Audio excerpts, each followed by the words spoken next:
So, pursuant to the Open Public Meetings Act, adequate public notice has been given by the Secretary of the Evesham Township Board of Education in the following manner: posting written notice within the official bulletin board of the Board of Education office, emailing written notice to the Burlington County Times and the Courier Post, and filing with written notice within the municipal clerk of the Evesham Township. Roll call. Mr. Yates, roll call, please. Roll call. Mr. Brown. Mr. Brown is absent.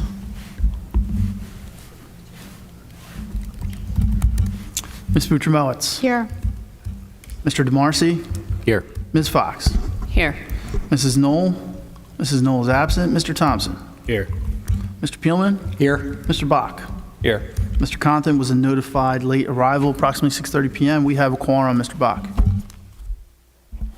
Motion to go into executive session. We have Mr. Thompson, seconded by Ms. Fox. Roll call, please, Mr. Yates. On executive session, Ms. Butramowitz. Yes. Mr. DeMarcy. Yes. Ms. Fox. Yes. Mr. Thompson. Yes. Mr. Peelman. Yes. Mr. Bach. Yes. The motion carries.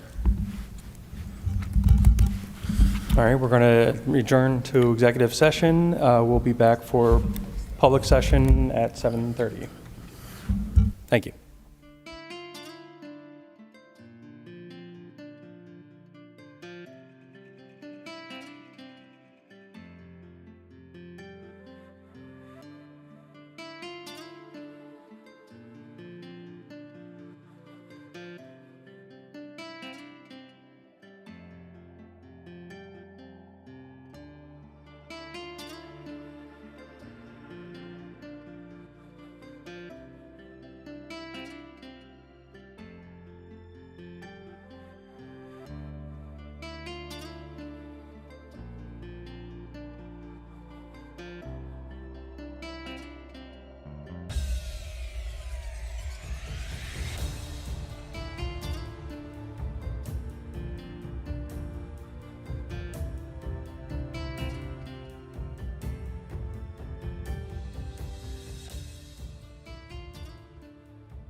Would all those who are able please rise for the pledge?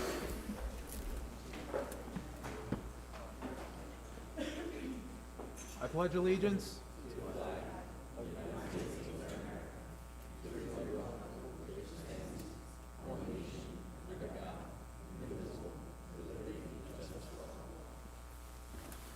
Thank you. Tonight's mission statement is going to be read by Board Member Mr. Thompson.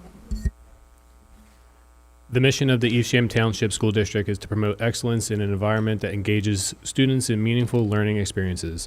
In partnership with students, dedicated staff, families, and community, the district provides a strong educational foundation that will empower our students to achieve their unique potential, embrace self-directed lifelong learning, develop the skills necessary for appropriate risk-taking and responsible decision-making, respect themselves and others, problem-solve individually and collaboratively, become contributing members of a diverse global society. Thank you, Mr. Thompson. I'll now hand the floor over to Dr. Smith for our final budget presentation.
Okay, so final budget presentation, 25-26. This is the fifth budget presentation that we've done. The first was January 30th. That was a presentation about trying to chart the least horrible path in an absolutely horrendous situation, followed by the February 27th presentation, which was, again, the least horrible path in a horrendous situation. Then March 17th, the same. And then the fourth budget presentation was entirely unique and unprecedented. So that presentation was about a very unique opportunity that the state of New Jersey was offering to school districts to apply for additional tax levy if they were under adequacy. So for our district, we are nearly 15 million under adequacy, which is an absolutely astronomical and outrageous amount. Per BOE approval at that meeting, we have applied to the DOE for that amount. It includes $14,212,041 in additional local tax levy, plus $710,000 in additional what's called incentive aid, which is basically just additional state aid, which is 5% of that local tax levy amount. NJDOE is reviewing our application, final status pending. Per an initial review email we got from them, we have provided the required components. We are awaiting the final status. That additional 15 million below adequacy. So that was, and this presentation isn't going to go back through, like, you know, the previous four presentations all covered different aspects of where we were at that moment. All those presentations are located on our website under Budget and Finance. If you go to departments on the homepage and go to Business, Budget and Finance, you can find those presentations. They're also in the ETSD updates that go out every week. If anyone who doesn't receive those from the community would like to, please just send me an email, or my secretary, Cindy Esposito, will add you to the community contacts distribution group for those. Glad to do that. So why do we apply, right? So just a quick recap.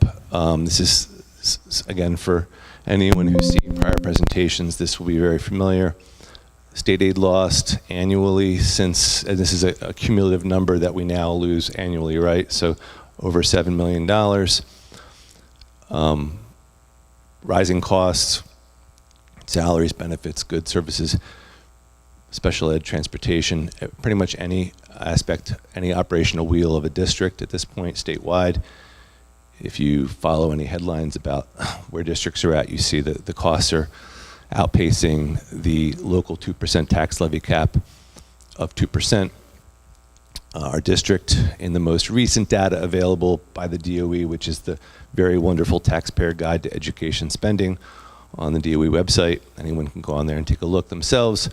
We rank 4th leanest in budgetary cost, spending a little over $3,500 less per student than the average K-8 district in the state, which is a really, really painful number, because when you times that by our number of kids, it means that based on that data, there's over 16 million missing from our budget just to be average, just to have average resources for our kids who we think are extraordinary, right? And that's what makes that painful. We advocated, we testified this year, as we have each year, at the Senate and Assembly budget hearings. This year we had a kind of combined stakeholder team of BOE, ETEA, and district administration. Our ask, our request at both hearings was to remove the 6% cap on state aid this year, which is an arbitrary cap. The state did not cap the decreases in state aid throughout S2. Now suddenly that districts might get an increase, they cap it. It did lead to better conversation with the elected officials, especially at the Senate hearing, than I personally have seen in the years I've been going. So it was promising, you know, that there was a recognition that this is unfair, a recognition that something needs to be done. What the disappointing part is, the cap is still there. Instead, what the state has done is extend this opportunity to districts to take the additional local tax levy. Even if the cap were removed, though, we would still be over 13.5 million below adequacy.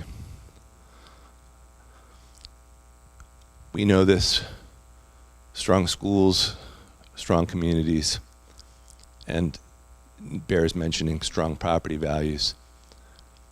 And ultimately, our district mission is about kids. So, within that additional tax levy application, what did it contain? It contained all the items that were presented in our April 8th presentation. That's on our website here. They're recapped. Just going through these. It's a combination of maintaining items that were going to be cut in the 3 prior presentations, right? So January 30th, February 27th, March 17th, talked about all of the horrible cuts that we'd have to make to dig ourselves out of millions of dollars of budget hole. And instead we get to talk about maintaining these and going back to things that were cut during the 7 years of S2, like reducing class size back to where we were in still times that were higher than what we experienced before S2, but certainly happier times than we are now. Keeping the elementary extracurriculars, late buses, pausing increases to walking, maintaining middle school and elementary class size, maintaining benefits for all paraprofessionals who were earning them in around 2013, when we were hiring full-time paras, maintaining the team structure, which is so fundamental to the identity of our middle schools, and so on, right? We go through there.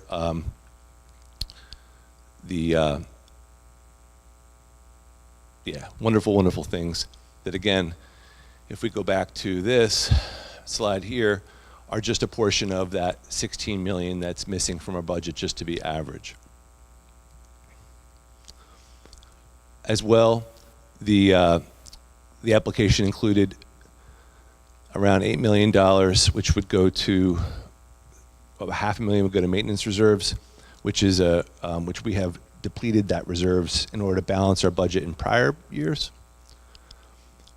to an unrecommended level, and then about $7.6 million to capital reserves to fund the necessary infrastructure improvements that we've had to put off to survive. The only way a district survives when it's 16 million, 15 million below adequacy per the state, and 16 million below average according to their other data source. The only way a district survives in that type of situation is by making decisions financially that aren't sustainable in the long term.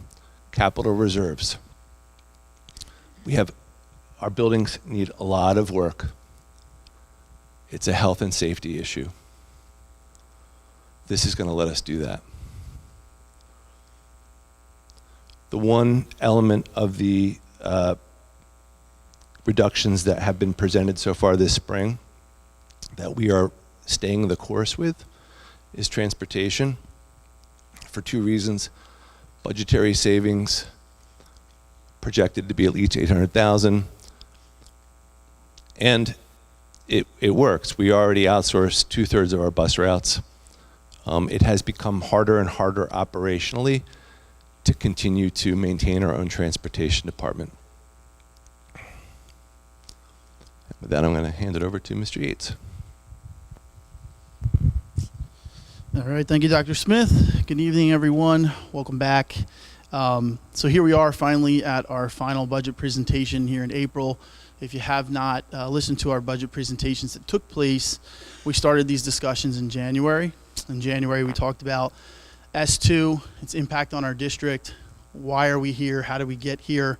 We identified that our cumulative total state funding reduction from the onset of S2 to the projected 25-26 is about $38 million for us. And each year that we pass a budget where our funding is not restored back to prior S2 levels, we will continue to absorb those losses, whatever they are. For us, it's about $7 million a year, as Dr. Smith mentioned. So here we are tonight, and we're going to talk about our 25-26 general fund budget. And you can see the number there in the top left. Our total budget is $100,186,119 next year. As we've talked about at one of our budget presentations prior to this, our revenues must equal our expenditures, not the other way around.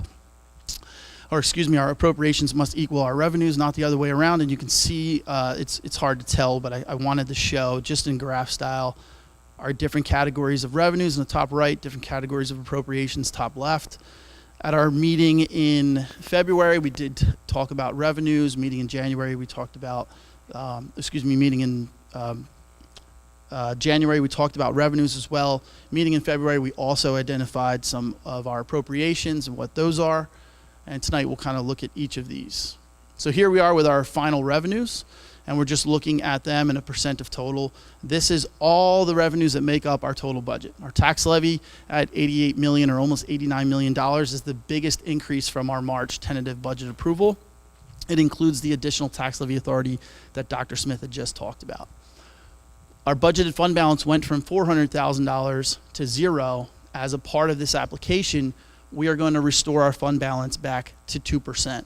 2% is our maximum fund balance that we're allowed to keep. As we've talked about before, we are allowed to keep some money in a savings account. We call it fund balance. 2% is our maximum. So it's 2% of our prior year expenditures. That's what we're allowed to keep. Right now, our district is about $200,000 shy of being at 2%, so we're not quite there. So in order to restore fund balance back to its maximum level, we're going to no longer balance with $400,000, and then we're going to put $200,000 back into fund balance so we can restore that 2%. Just assisting our district's long-term fiscal health. Our state aid is broken up here in multiple categories, and I want to talk about those. So state funding that we're always talking about, S2 funding, is that number that says state aid there. That's the $7,159,894. It makes up about 7% of our budget. An additional state funding that we receive is what's called extraordinary aid, and we talked about that as well at the January meeting. It pays for additional services not covered by traditional state funding, and we have to apply for that, and we get a portion of those expenses back to us.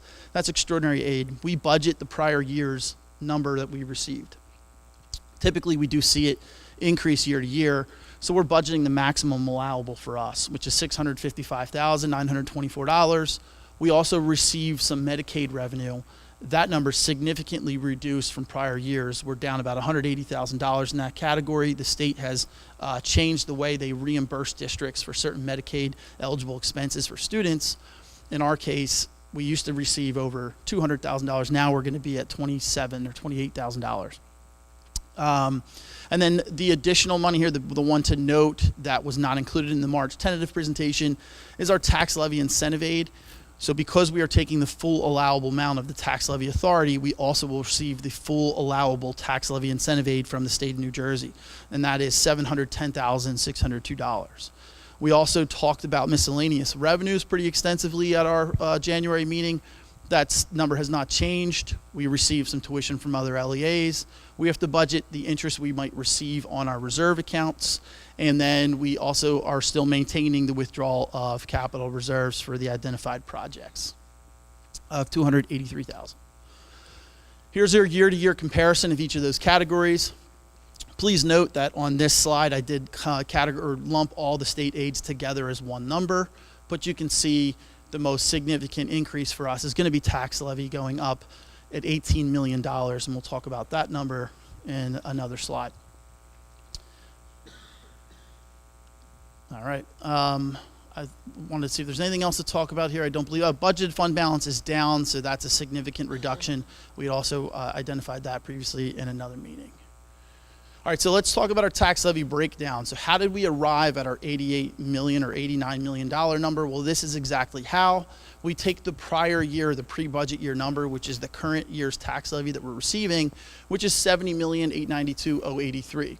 We add in the enrollment adjustment that we've talked about that this district's receiving. So the board is taking their full allowable adjustment for the enrollment, and that is $2,336,320. And we arrive at our pre-budget year adjusted levy, and it's adjusted for increases in enrollment, and that gives us the $73,228,403. That number, when inflated by 2%, is the number that we were using at our tentative meeting to balance the budget. That's $74,692,971. In order to qualify for the additional tax levy authority, you had to take the full allowable tax levy that the district had at its disposal. So that's the almost $75 million number. Then you were eligible to take your additional tax levy. For us, the maximum amount that we can take is $14,212,041, which is how we arrive at the 25-26 final tax levy of $88,905,012. And here we are looking at our appropriation dollars and then the percent of total. You can see that staffing, as we've discussed exhaustively, makes up the majority of our expenses. So 54 cents of every dollar goes to pay for staffing salaries. That doesn't include benefits. When you include benefits, which is in the second number there, that number balloons to close to 75% of every, or 75 cents of every dollar that we spend goes towards salaries and benefits for staff, all staff. Included in that district number, that's a significant increase from the March number, but I've included in that capital outlay. So the additional money that we've identified from the tax levy authority that we're going to put towards much needed infrastructure improvements of this district is included in this district cost number here. So you're going to see it significantly up. But other things that are in this cost are health benefits, prescription, dental, health, our FICA costs for all employees, our PERS obligation annually, as well as our insurances for the district. So we have to insure against risk and loss. All of that's included in this district cost number. District costs are going to capture anything that's not identified below that the district has to spend on. Think of things like software that we might need to maintain our facilities, or software that we might need that's non-educational. All of those things would be budgeted for here. Curriculum and technology, that number has not changed. Our special education number has not changed. Our elementary and middle schools number and our operation has not changed. Our operations and transportation number has gone up somewhat because we are putting some money back towards utilities as a result of this additional authority. Clubs and activities has changed. The district is putting, we were previously budgeting for $100,000 in this expense category. We, as a part of this additional authority, are putting back in elementary clubs and activities. So we've budgeted for an additional $250,000 in this number. As I said before, we're going to restore fund balance. To us, it's an expenditure because we have to put that money in. That's $200,000. And then we are depositing the maintenance reserve of $500,000. And of course, our capital projects number that's assigned from the withdrawal of capital reserve has not changed. It's $283,000. And here's your year-to-year comparison. So you can see where in which categories the numbers have gone up, and our most significant cost here or increase is going to be in our district costs, because that's going to include the roughly $8 million or $7.5 million that we're putting towards capital improvements. And then here's the tax levy impact for all of the residents. You're going to say, well, what does this mean for me? And here's where you will be able to gather that information. The highlighted bar across the middle is going to show you your average assessed home value for Evesham Township. Remember, these are assessed values, not market values. It's not what your home's worth if you were to put it in the market and sell it. This is what the tax assessed value of your home is. In Evesham, the average assessed home is $272,785. Our increase is going from $3,654.47 from the prior year to $4,564.45. It's an increase of $909 or almost $910 per average assessed home. You might say, my home isn't valued at $273,000. So it's a sliding scale. If you go all the way up to $100,000 at the top, for every $100,000 of assessed value, your increase is $333.59. Some things that impact this. On the far right, you can see the net value taxable from 2023 to 2024. The net, that's all of the rateable base of the Township of Evesham, and all of the collected dollars that they have to generate in taxes is about $5.3 billion. That number is up $21.5 million from the prior year. So that means we're spreading out our taxes amongst a larger rateable base. That's helpful in keeping the increase down for everybody. Last year, when we were at this table talking about this, we experienced a decrease in the net value taxable year to year, which means everybody feels it a little bit more. And then here's our capital project list. These are some of the things that we've talked about before, but we wanted to talk about them tonight. Of course, we will have our heat pump replacements. These are the individual air conditioning units that are available in just about every classroom space in the district. We need our roof replacements, specifically at DeMacy and Rice Elementary School. We're going to do parking lot repairs and replacements where needed and when possible. We have to update and upgrade our HVAC controls. So some of our HVAC systems are tied into an old network. We need to tie them into a new network. So we're going to have to run wires to each one of our heat pumps that tie it into these new networks so that our maintenance staff can see those units on the back end software from their homes if need be. We need to replace our aging infrastructure. So this would be things for us like our boilers, our fresh air makeup units, cooling towers, our rooftop units, heat exchangers, chillers, ventilation units. We need tree removal and replacement. This is a significant one for us that we face each year. Tree removal is expensive for us, so we're budgeting for some of that, but we own a lot of land and a lot of property that is adjacent to residential homes. So when we get some fallen trees or trees fell and we have to repair a fence or cut the tree up or replace the stump or remove the stumps, this has to happen. If you drive past the admin building, you'll see some dead elm trees. I'm not exactly sure. It has something to do with a beetle, my maintenance staff tells me, but those elm trees are dead, and if you drive by, you'll see that they're dead. They need to come down because they represent a hazard for passing traffic and people walking. We have to upgrade our overhead announcement systems in just about every building. They're aging, and certain classrooms are struggling to hear important announcements. That represents a risk for us. And we have to upgrade our phone system. Those two things are going to go hand in hand. And then our withdrawal capital reserve, we are signing the withdrawal of $283,000 specifically for the MMS sewer ejector pump station. That's the station that's located out here right by Tomlinson Road. And that is for all of the waste that leaves this facility goes into that station and is then pumped out to the sewer so it can be treated by the township. Additionally, we owe a prorated portion of the MUA fuel pump station replacement as per the shared service agreement, so we're going to assign some withdrawal capital reserve for that purpose. And that's it for me. Thanks, Mr. Yates. So just because of the distance in the room and so on, carried over this slide from the last presentation just to make the numbers a little bit bigger for folks.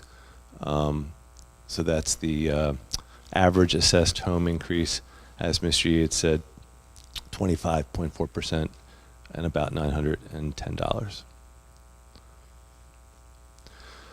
So just to wrap up, this final budget, the first,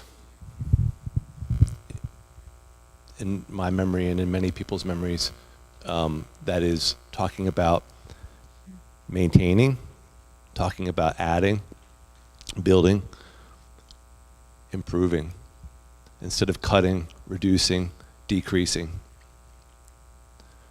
It's the only way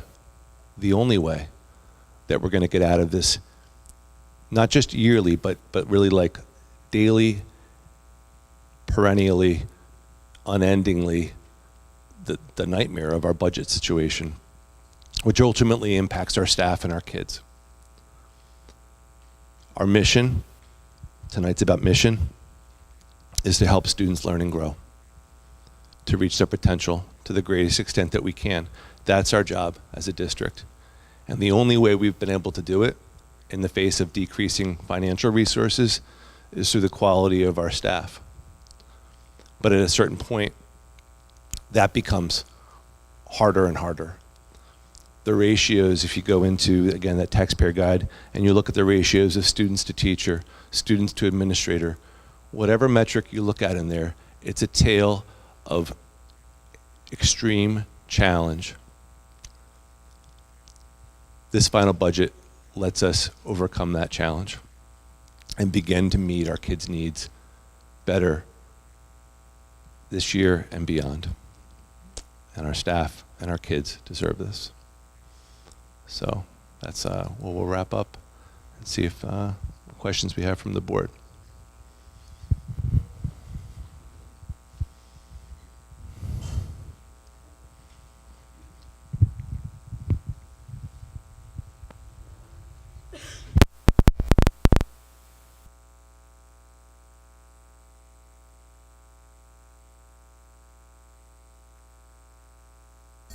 No questions from the board?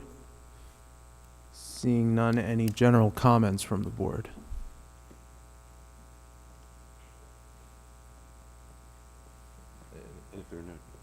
No, someone's gonna talk. Oh. Yeah. Let's let Mrs. Knoll go first, because I think you have a question, right? Yeah. On the uptake, but I asked this question in an email at the last minute, and I'm sure you can answer the question. I was curious about the capital reserves that we will get from the state, approximately 7.9, and I had inquired about why you're moving that out of the reserve, so to speak, right now, instead of like putting some into the reserves and then take it out slowly as we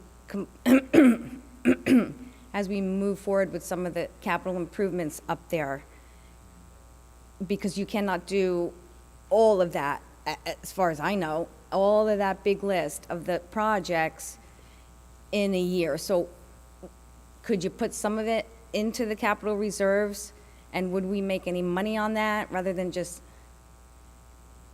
taking it all from there? Yeah, so we're assigning those two expenditures in the subsequent year budget so that we can spend that money on the identified projects that the board had agreed to at the last meeting. the list is extensive because we don't know the cost of each of those projects or what you identified. We might not be able to tackle this or that, but as much as we can get done, we want to get done. We've identified those as critical needs through our maintenance and facilities staff who were here at our last meeting.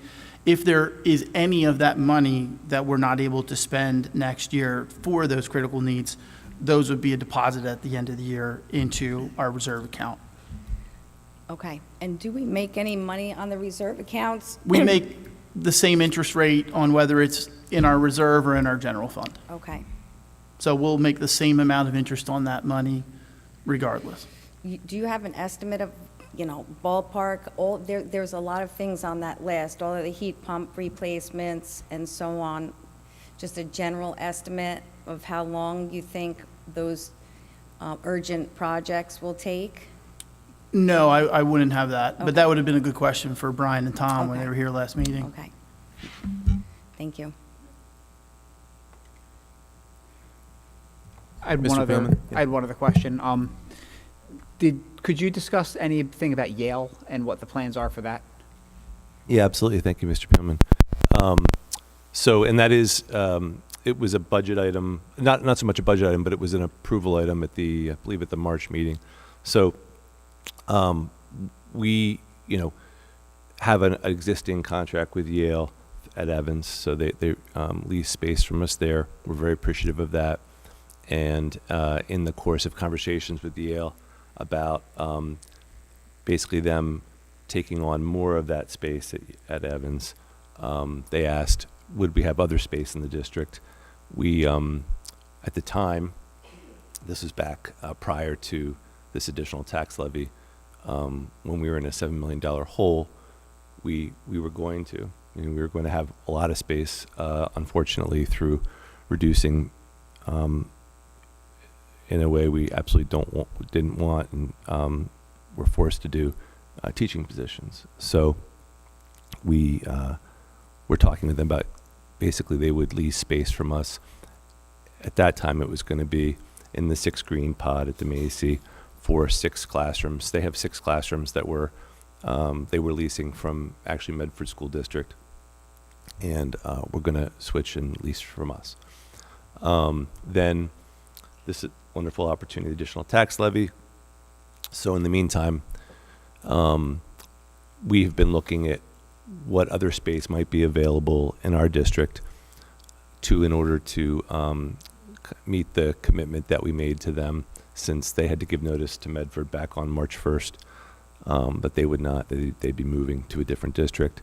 So we have identified 3 rooms here at Marlton Middle, which would be for the 3 classrooms that they use for their middle school program, and 3 classrooms in the 5th and 4th grade pod at the Macy Elementary, which would be for their 3 classrooms for elementary school.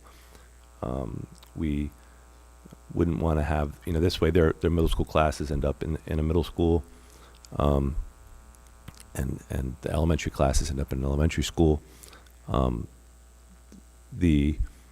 What that means for DeMacy Elementary specifically would be they currently have 2 available classrooms, which we would shift so that those 2 classrooms are in that 5th, 4th grade pod, and then we would need to basically create an additional classroom, which would be in the nearest possible room to that 5th, 4th grade pod, and that's at this point that's how we're planning to do it. Great, thanks. Yeah.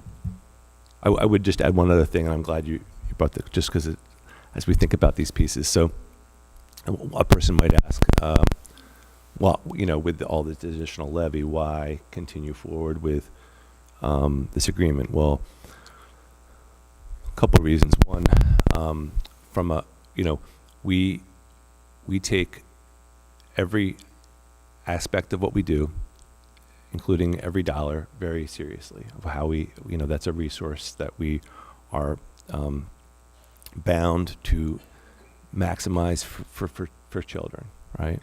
And any district that has an opportunity to find an additional revenue stream of $300,000, it's a really large amount of money, and it's one that we certainly would want to give an opportunity to, and we can assess as we go along. But that's one reason why we're continuing, is because that financial amount represents positions that we're able to preserve and money that we're able to put towards kids. The second reason is we made a commitment to Yale, and they've been a wonderful partner for us with Evans. We're looking to expand that partnership, and the timeline was all beyond anyone's control. I think I said it at the April 8th meeting. Wonderful that we have this opportunity with the additional tax levy, and at the same time, I can't believe the state waited so long to make this opportunity available. They put towns throughout our state through such unnecessary trauma. They've known, a district doesn't end up $15 million under adequacy overnight. This has been growing year by year by year.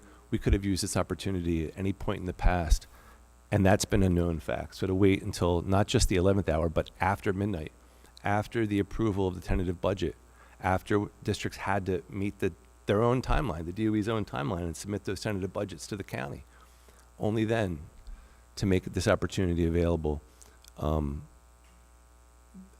meant that by that point, we had already begun moving forward with the Yale partnership.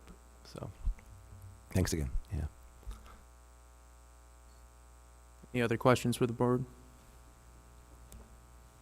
Any general comments from the board? I'll go. So my comment tonight is regarding the mail that we all received at our homes from the bus drivers. We're all public people, and we know that, but regardless of the intent, and your feelings are 100% valid, but when I got 20 letters in my mailbox on Friday, my initial reaction was a little bit of fear and a little bit of, again, regardless of the intent, there's nothing threatening in the letters. It was about your feelings about the outsourcing situation. And again, totally valid. However, it's my feeling as a public person, there's ways to contact us, and there's ways to do that here, and there's ways to do that on email, and there's ways to do that in mail to the board office. It crossed the line, sending emails to my home. I'll speak just for myself here, but to my home, I don't ever want to feel like my family, I got into this knowing that there's a certain level of heat I will take, that my family might take, that my young children could possibly take, but I, under no circumstances, got into this expecting to feel in the least bit unsafe. Because the feeling that I felt immediately was the implicit intent, not the explicit intent. The implicit feeling that I received was, we know where you live. And granted, all information is public. It is not illegal to send mail. But to me, it was a line that was crossed. And my plea to the public as a mother, first and foremost, is that is a line that is not to be crossed and just to be respected going forward. Thank you. Thank you, Ms. Boutramowitz. Any other general comments from the board? Yeah, I'd like to add to that if anyone that was here at the last meeting listened to my speech about the vile comments that were posted online, particularly by a gentleman about myself, who is a member of the transportation department. So to open my home mailbox to find 20 letters from that department, again, nothing overtly threatening, but there are multiple ways to contact us here, email. We have mailboxes at the administration building. There is a level of boundary crossing when it comes into your home. And I don't know that I need to say any more than I said last time, but as Terry said, when you have people making comments about you personally, and now that department is sending things to your home address, we have children. We have nobody wants to feel threatened, whether explicitly or implicitly, and that was also my first feeling. In terms of the budget, I also feel like I said what I had to say last time. I still stand by, I would have liked to have seen us take half to restore the cuts and not put the entire state burden on the taxpayers. We do need everything, I understand it, but things are so expensive right now already that for some people, an extra $100, $150 a month can be make or break, and that is where I stand on this. Thank you, Ms. Fox. Any other comments from the board? Mr. DeMarcy.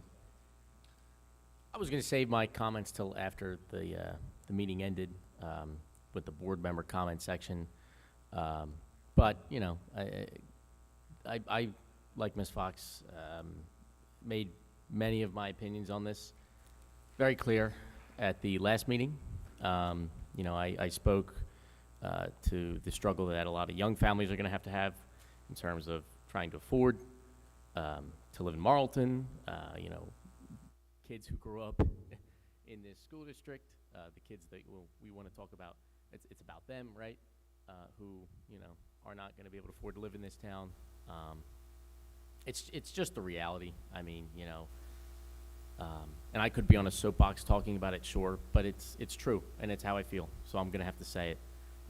Not just them, though, you know, low-income people, fixed-income seniors, 1 in 4 of which are not registered for the senior property tax freeze. So if you are not registered for that and you think you qualify, please do it, especially now that taxes are going up almost $1,000 for the average assessed home. I will be voting no tonight because the tax increase is just too much, and there was a way forward that we could have gone that would not have raised to the full levy that Trenton told us we could do, because Trenton thinks that that's what our district should be taxing. But that's not necessarily what Evesham should be taxing. So those are my thoughts. Thank you, Mr. DeMarcy. Any other comments from the board? I would just like to reiterate the point that Ms. Boutramowitz and Ms. Fox made regarding our board's accessibility. We continue to be the most accessible board around. We are available not just at our board building mailboxes, we are available via email, which is not a luxury that most towns have. Most board members do hide their emails. We are available via email. At board meetings here, we do not cap our public comment at 30 minutes like most boards. So I'd please urge the public to exercise one of those previous options when contacting us. Moving to one of those public comments, we're going to do 2 public comments tonight. They're going to be back-to-back. First, we're going to ask just for public comment about the budget. Then we're going to open it up to public comments about any items of interest. So the meeting will now be open to the public, referencing any items pertaining to the previous budget presentation. However, if your questions or comments pertain to litigation, student or personnel items, or negotiations, we would ask that you see the superintendent after the meeting, since we do not discuss these matters in public. Please limit your comments to 3 minutes per person. Is there anyone who would like to comment about the budget? And just really quickly, because I see some new faces, we're getting ready to put up our timer. So that will tell you how much time you have left of those 3 minutes. It is a public comment. It's not a Q&A. The board does not respond to questions as you are speaking. If there is a question, obviously you're welcome to pose your questions. If there's a question asked that the president thinks should be addressed at the end of public comment, he will either address it or ask one of the administrators to do so. Again, you should state your name and where you're from. Tonight I don't see as many kids as we've had at the last few, but if there are any kids that are going to speak, please just tell us where you go to school. We don't need to know where you live. Yeah, I think that should be it. Just please be respectful of everyone that's speaking, address your comments to the board, and keep, you know, the yelling out to a minimum so that we can hear everyone.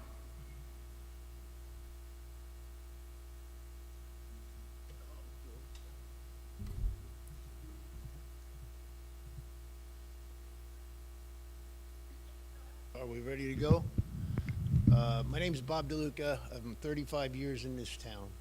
First, I have to say, as a taxpayer, I have a hard time accepting the line, that proverbial bag of money falling out of the sky. That's my tax dollars you're talking about, sir. That was a terrible choice of words. I'm not here tonight to advocate for any layoffs, busing changes, health care, in classes, make classes bigger. What I am here to talk about is the $9 million you have in additional spending. 11 positions, $8 million worth of cash going to the reserves. Now, your audit shows that you have $3.7 million from last year still in there. And the $8 million, by the way, is baked into every budget moving forward. So next year you have $8 million you're going to spend. Next year you have $8 million. It's already baked in. I know what to do better with my money, sir, than you do. It's not my money works better in my savings account and my oh no account. Money and spending does not equal results.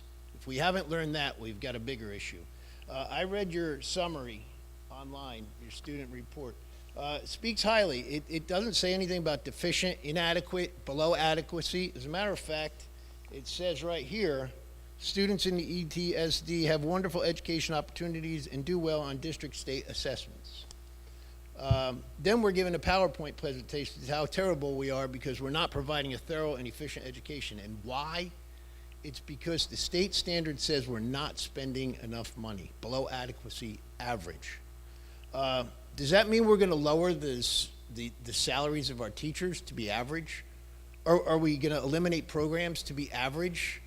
Are we going to not teach English and math to lower our proficiency to average? Are we going to let our buildings fall to disrepair just so that we're average with the rest of the world? I think we need to flip the script. We need to show that good governance can provide a good education. Your responsible budget. You have nice facilities. I read that we're the 4th leanest budget of a district our size, and I think there's 76. I might be wrong with that. We shouldn't be looking to go to 50. We should be looking to go to number 1. In business, if you can do something and provide a quality a project for something less, that's awesome. That's highly looked after. This is a business. You're a board. You have an executive committee. You have employees. You have students. That's your customer. We're the taxpayers. We're your stakeholders. A good, honest, healthy review of every budget, quarterly, yearly, is healthy. Make the decisions, but not based because they spend more. We need to spend more. In closing, I urge you to vote no. Take the additional $9 million. May I finish, please? I will wrap it up quickly. Take the additional $9 million out of the budget, call a special meeting, and pass a responsible budget. Doing right by the kids. What? Please wrap it up. I am. Doing right by the kids. I know you're doing it. You told me right here. Do right by the taxpayers this evening. Vote no.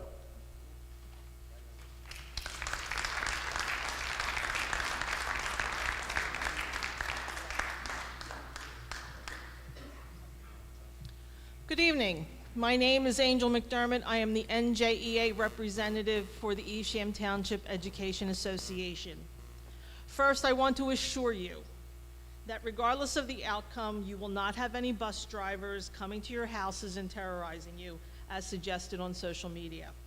The purpose of the letters has been done by many associations throughout New Jersey to get your attention.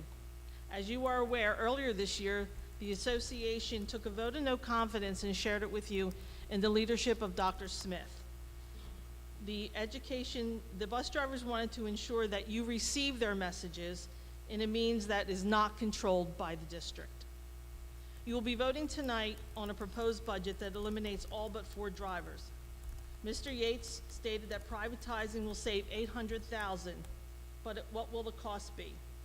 One slide showed that for this year, 24-25, the cost was upwards of a little over or more over $6 million, but next year was $9 million. $800,000 savings, but you're spending almost $2.2 million more. How is that savings? Over spring break, several of the drivers met to review bus runs to see how the district could be more efficient and save money. In reviewing the runs, the drivers were able to consolidate many of the existing runs. This consolidation made it so that the majority of the runs could be handled by the Evesham drivers, and only about a third needing to be outsourced. That is the reverse of what is happening now. As they looked over the runs, they found that the company you hired had runs with only 3 students or 5 students on the buses. Did you know that? And for each run, you paid for it. Please understand, once you cede control of your transportation to a private company, you are at their mercy, and they will take advantage of the district at every opportunity that they can. By keeping operation under your control, you have total control, and you will know what to budget and how to budget. Dr. Smith had shared with me that the reason for outsourcing was not only financial but operational. The drivers have nothing to do with the operations of transportation. Any operational issues lie at the feet of your administration. I've heard from many drivers that when issues arise, the response is, call Hillman, rather than consult with the available drivers to pick up the slack. Each call costs more money, but it's done because it's just easier. By law, you must meet with the association and afford us the opportunity to make proposals that will save the drivers' jobs and make the transportation operation run more efficiently, which will also make it run more affordably. Dr. Smith has agreed to meet next week with a team that is comprised of association leadership and drivers. We are hopeful that the board representatives will be there as well. We ask the board to keep an open mind, review the budget again, and make contingencies to allow for the transportation operation to remain under your control. Once our attorney receives the remaining information that was requested on April 1st, our team can review and make the appropriate proposals for our meeting next week. We are committed to working with the board to consider all options to maintain all Evesham bus drivers. Thank you.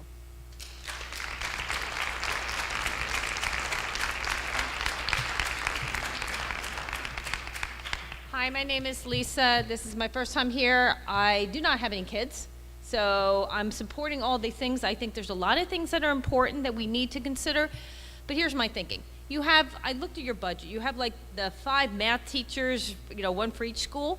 Why can't we just have one teacher that circles around every other day to another school? We have assistant principals. 2, why do we need that? Why can't we find a way to make a win by win and get some of the things, but not everything? I mean, I'm not getting a raise this year, okay? My company's not giving raises, and now I got to pay for all these extra positions you're adding in. I would like you to say no and relook at the budget and go slowly into the things you need, including the building repairs. Thank you.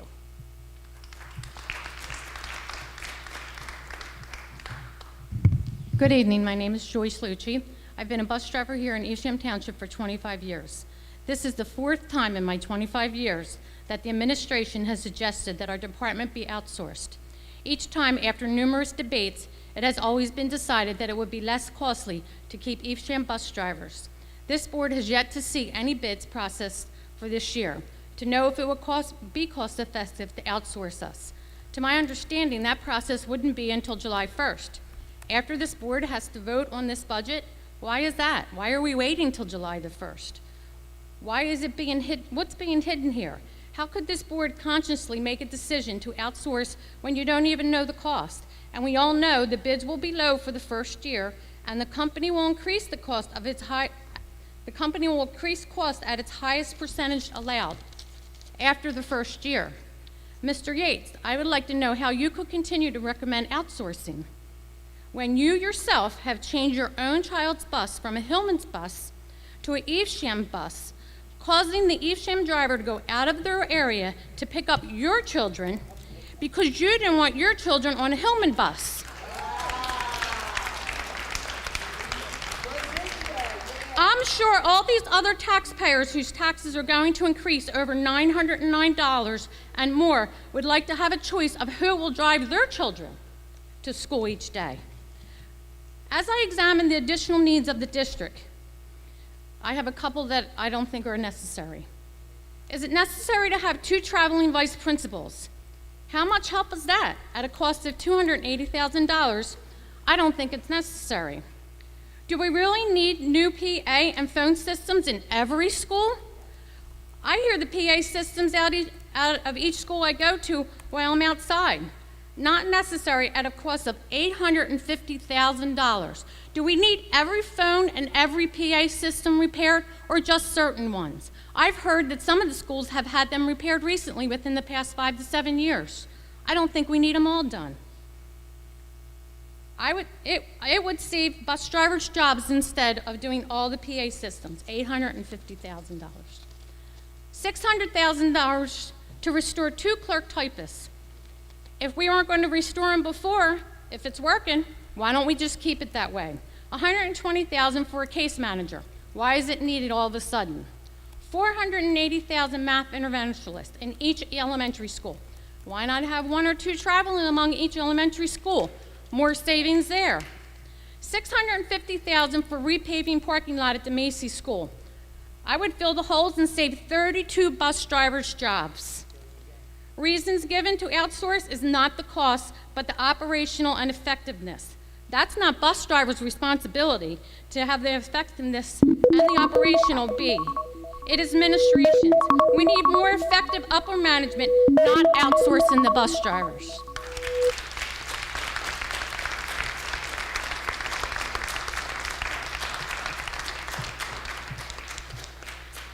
Hello, my name is Rosemary Bernardi. I just have to say, Dr. Smith started off with strong schools and strong community. I was with the kindergarten initiative, and we talked about that all the time, I've always been a staunch advocate for programs.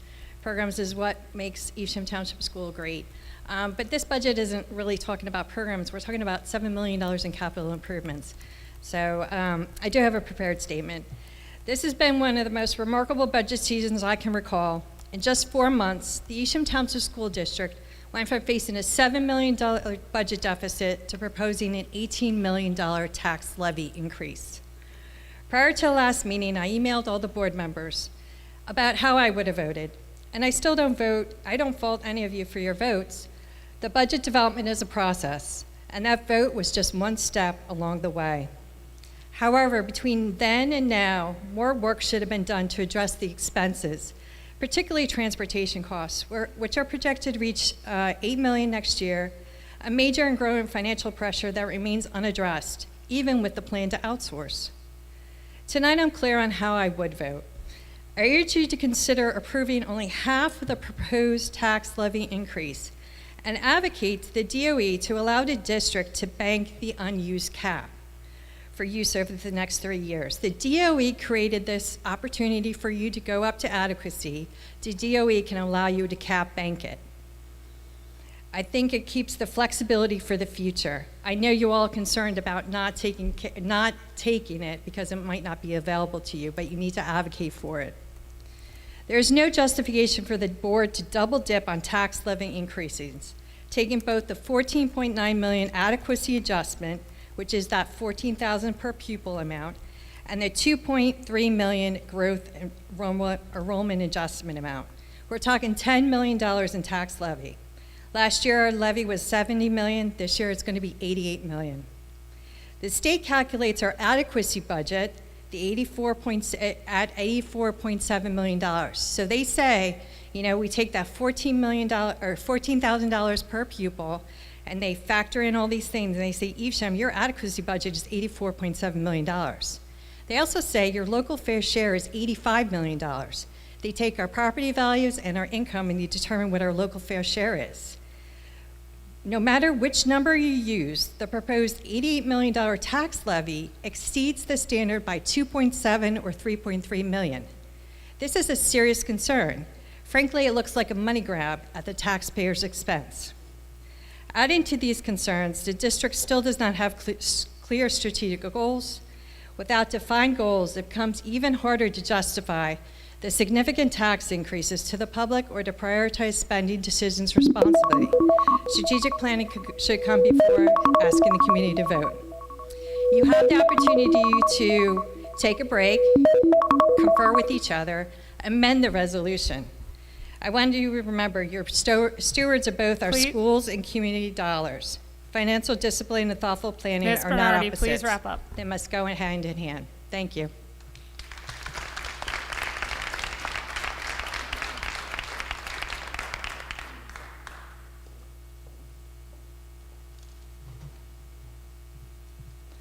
Hello, I'm Miss Dottie for 22 years at Evesham Township bus driving.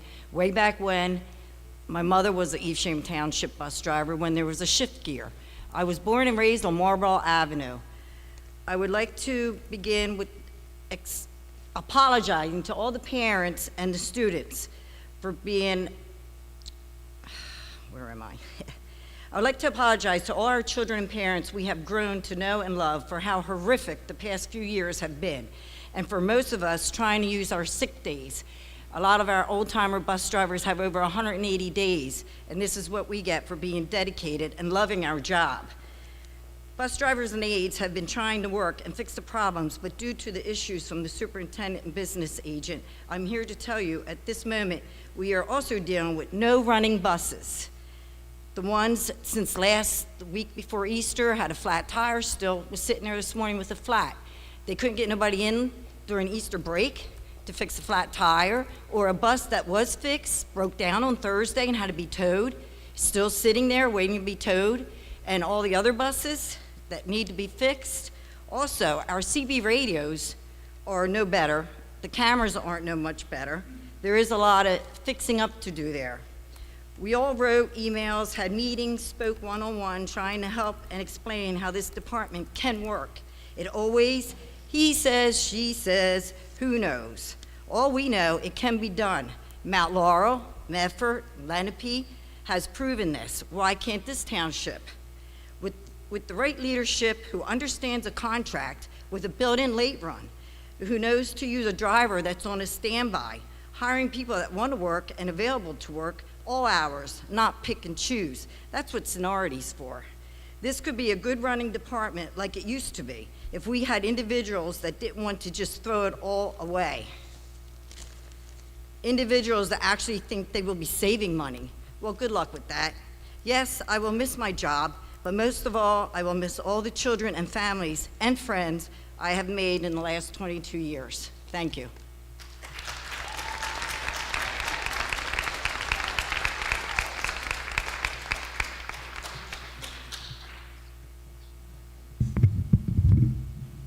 Good evening. My name is Sandy Student, and I sat where the board members are sitting for many, many years.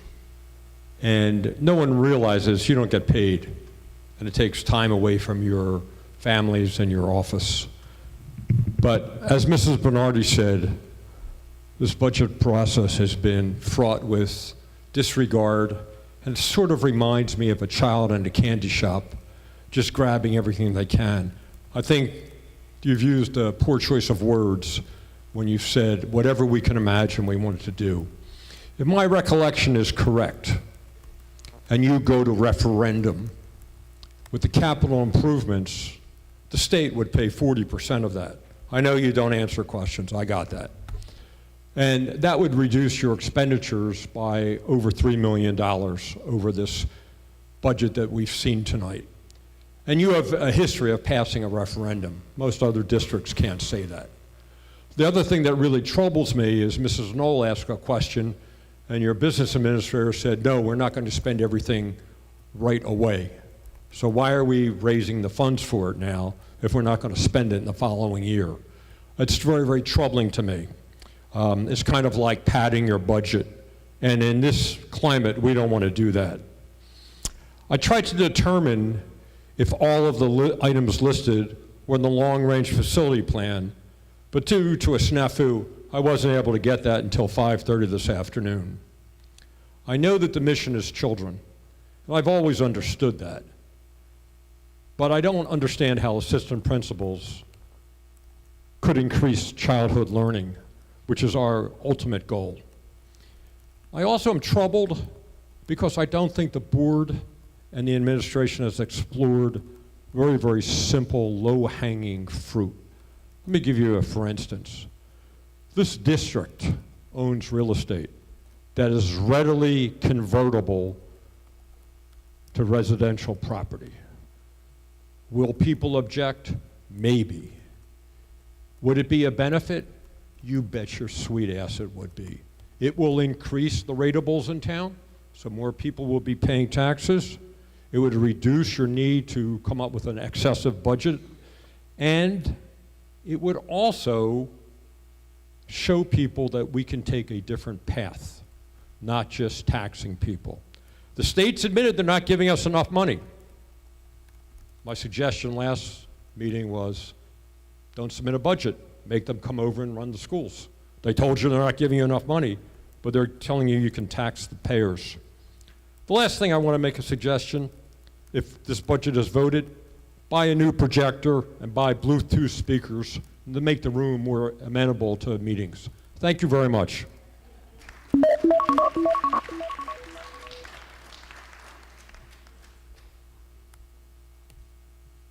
Hi, my name is Emily Gervasi and I live at 40 Paddock Road.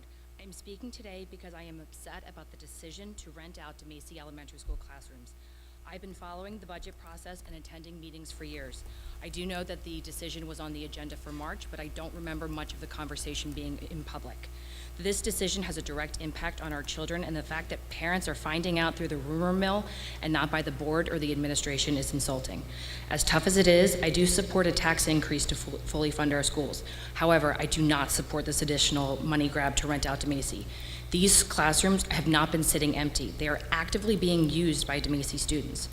So the fact a contract was signed before final information on state funding came in is confusing, especially because we have seen such fluctuations between preliminary and final state funding numbers in the past few years. I look forward to hearing from the board and Dr. Smith on the following specifics. 1, what next year looks like for each grade, specifically the 4th graders and the 5th graders who are going to be most impacted, both students and teachers. 2, what is being done to keep any changes to both teachers and students at a minimum, and what is being implemented to keep other non-DeMacy students out of the younger grade wings.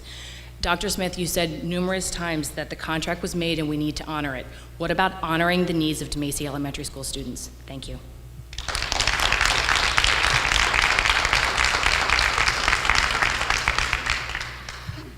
I'm going to piggyback that. I am here today with a heartfelt plea to reconsider the decision to place the Yale program in the 4th and 5th grade pod at DeMacy School. I am hoping that you take a lot of time to listen to what I'm going to say and give it the respect it deserves. I strongly feel that you should reconsider placing those Yale students into that pod. You said tonight specifically that the Yale students have to be somewhere, keep the middle school with the middle school. What about our kids, keeping our littles where they're supposed to be? I have taught 5th grade for 23 years. I am very aware of their ability to mold and adapt. However, as a parent, I don't want them to have to mold and adapt. At this point in time, the internet, social media, everything is ruining our youth. The sooner that we step in as parents and help this out, the better we will be in the long run. Putting our 4th and 5th graders, if this rumor is even true, because like you said, we hear it through the rumor mill, if it is true, and our 5th graders of next year or our 4th graders get pushed into the middle school wing, they are going to be surrounded by material, words, actions, and behaviors that are just too mature for them. Please consider our students first, not Yale's, our students here. Please, Dr. Smith, think about this before you place it. Put thought into it. Thank you.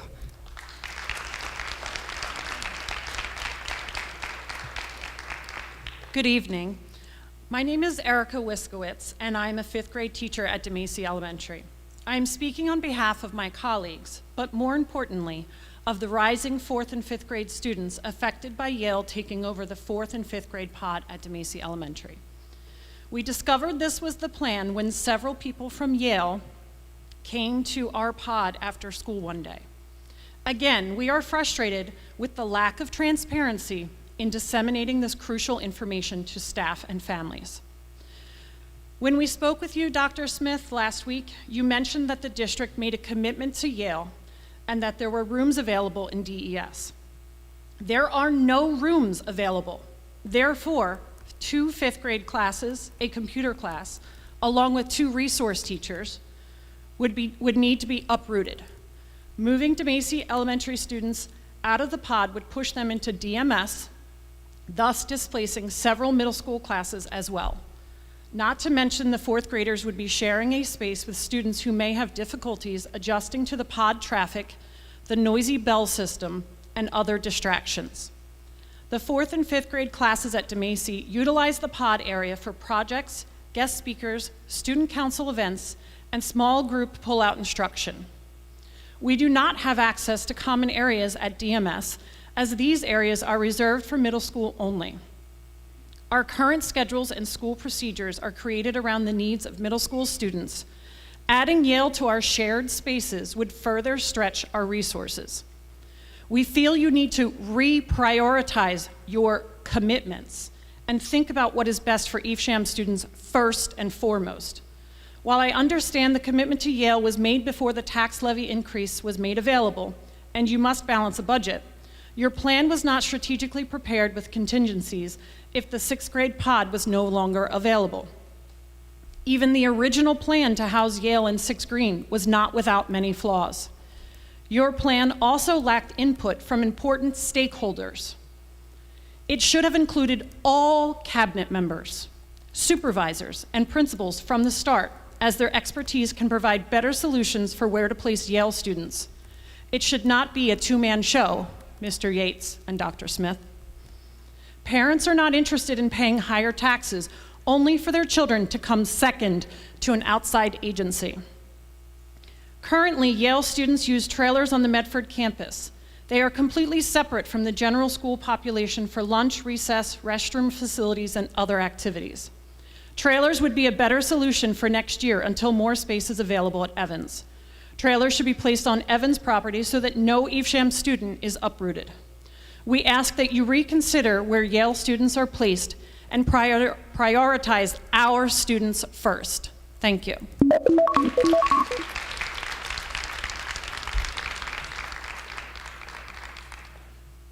Hi, my name is Laura Kotz, and my family and I have lived here in Marlton for almost 14 years. And like so many others, we moved here for the Excellent School District. What I've seen, though, over these past handful of years is concerning and quite frankly heartbreaking. My 4th grade son is asking me why he won't be in the 5th grade classrooms next year, and I don't have a good answer for him except to say that I will stand up here and make my voice heard for him. My 2nd grade daughter was in tears because one of her friends told her that she was going to a private school if Yale students would come to DeMacy. Our students have had to worry year after year now about cuts and major changes to their school and education. It's not fair to put them through the stress and worry. School should be carefree and fun. Instead, our children are worrying about what changes are coming as a result of Yale coming to DeMacy, and they deserve answers. As parents, why weren't we asked for input before the contract for Yale was signed? Or, like one of the other people said, why did you contact the principal, the teachers, the professionals? At the last board meeting, it was presented as a possibility to help raise money, but apparently it was already a done deal. This decision seems very short-sighted. What happens next year when there might be more than 2 5th grades? Why do 5th grade classes in the resource room need to be displaced? Do you have a plan in place for if there's a possible disruptive situation that might occur? You mentioned shifting the classes as if these students are furniture. They are children. They have looked forward to this year. They've been through COVID. They've been through so much. And for you to just say we're shifting them shows how you feel. And it's very disheartening as a parent and as a teacher. These are children, elementary age children, who are being used like pawns so you can make more money. Let me be clear, my issue is not with Yale coming to DeMacy, but with the disruption it is causing the current students at DeMacy. You said you had an agreement with Yale. What about the agreement, though, that you have with all of our current students? You also said earlier that our students are the most important, but your actions scream otherwise. Because our tax increase, we're able to maintain smaller class sizes and the jobs of the 10% of staff whose jobs are in danger, but you're sending a message with your previously proposed plans that you don't value the students and staff. Money first, people second. That's what it's been for years now. I am pleading with you to please live up to your previous words and put the students and the staff first. They are the ones in the building. They are the ones the most directly affected by these choices. They are not dollar signs. They are people.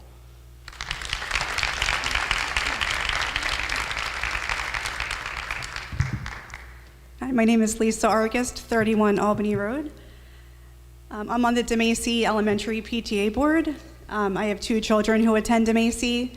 I support our Board of Education and Dr. Smith. I'm here to be a partner, and I know you've seen that from me with previous things we've worked on in the past.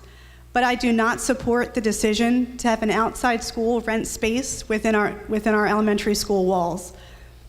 This is not to be pompous or dismissive or to reject the Yale School. This is to keep our elementary school whole, to keep the feeling of solidarity and safety alive as it stands today. I ask each of you, do you have right now, or have you ever had children attend DeMacy Elementary? If you have, you as a board would never have chosen this spot in DeMacy Elementary School to rent out to anyone. I did bring a map, which you can't see from that far, but right here is where, circled in blue, that you can't see, is where the elementary pod is. There's so much more school other than what's here in elementary, and you can see how in this area, we just have this close little knit community there. The part circled that's in blue, yeah, actually you can't see it, but so there's spots in yellow there that we call pods. We do a lot of learning in these pods, and I'll email you the map so you can see what I'm talking about. I know Dr. Smith has been there, but maybe some other people on the board don't know how the school's laid out. So we do a lot of learning in the pods, a lot of PTAing in the pods. We have a lot of fun and create core elementary school memories there. And this is where all of the activities I mentioned take place. And as you shift our students around into the middle school portion, this is all going to be lost. And like I said, this has nothing to do with the Yale School. You could have rented this space out to anyone and we'd still feel this way. It is the fact that you're breaking up our elementary school, and we can't sit back and watch that happen without a fight. And I also wonder too how this could have been a decision that was made without putting it out to a public vote to take over our school. And why DeMacy and why this spot? And I wonder why you can't break the contract. They haven't moved in yet. You owe them nothing, and you owe our kids everything. Thank you.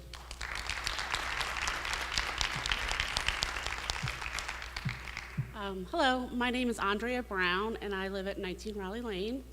I'm the mother of two amazing boys, but I'm also in a very interesting situation here because one of those boys goes to Yale and one of them goes to DeMacy. So my questions really come from the Yale point in the sense that my son had to leave Jaggard, unfortunately, because he got too disruptive. He threw chairs, he ran out of the building 3 times to the street. The school wasn't able to meet his needs. I question if DeMacy has been looked at and ensured that these children are able to stay in that area if they elope and run. Is the building, my son has thrown a desk, my son has done these things, and he's a great kid, and these children at Yale are great children. But they turn into the Hulk sometimes, that's what we call it. And Yale is equipped to deal with these students and to deal with the physical and the destruction. I question, and I keep my 4th grader separate from my 14-year-old who's autistic, because sometimes the physical aggression can get rough. So while I'm a Yale parent and these children are amazing and lovely, I fear for some of the safety of the children in the DeMacy school, my child included. On a simpler note as well, not simpler, but my 4th grader, these were the children that really got hit by COVID when they first started. They didn't get that kindergarten experience where they got to go in without masks and learn how to be a child and learn all of those things. But they did always see those 5th grade clapouts. And my son was like, well, if we move and we're not getting that, and that was something that was so special that these children will also miss, I believe. It's a silly little thing, but it's a momentous occasion for these children. So I just hope that all of these factors are being considered, especially for the safety of our children. Thank you.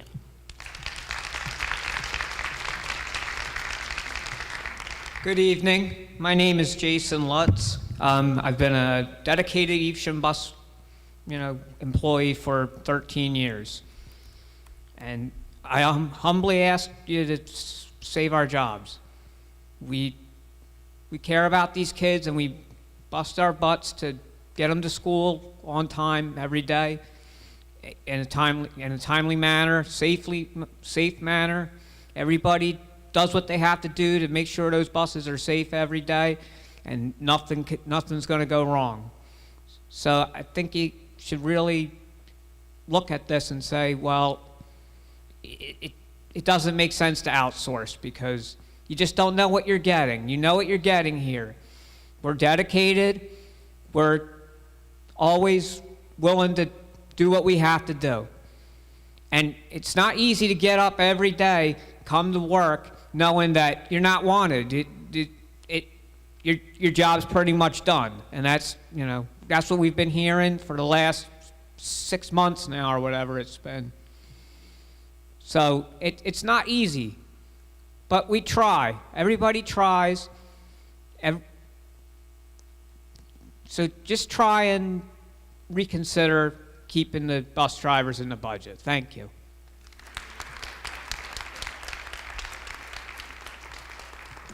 My name is Kathy Munger, 52 South Locust Avenue. I have been a district employee for 20 years, bus driver for 14. And I noticed on one of the slides that you're saying that 2/3 of our runs are now being outsourced, and it works. I don't know whether you're aware or not what we have been dealing with since probably the past 2 years. Our coordinator and assistant coordinator do not have any background in transportation. We have been giving them suggestions since the beginning of this school year of how we have worked as a team over the years with our senior drivers and how we know where any other driver is at any given point and how we can come together and do those runs instead of outsourcing them all the time. Take this morning, for example. I came to work. There were 4 drivers that showed up for work today, did not have any buses to transport their children because they're broke. They've been sitting, 2 buses have been sitting at Elkins right now for over a month. I don't know what the holdup is, parts, waiting for money, I have no idea. But you had 4 drivers that are sitting in their vehicles or in the building, not being able to work, and then you had 2 drivers sitting inside the building on standby. So I would like to know what happens. Of course, they pay, $1,100 to Hillman's today because we didn't have any buses, and it was easier to give everything to Hillman or outsource it, as they're saying, instead of us coming together and putting our runs together. I want an answer why we have been operating like this. It's been like this for the past 6 months, for most of the school year. We come, we show up, we're willing to do something, we give examples to upstairs. What can we do? And you know what? They say, don't worry about it. And you come in the next day, drivers that are out, 1, 2, 3, because they don't have buses, and then Hillman. Of course, it's easier because you're just giving it all away.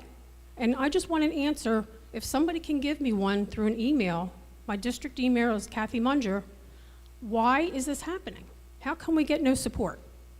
Thank you.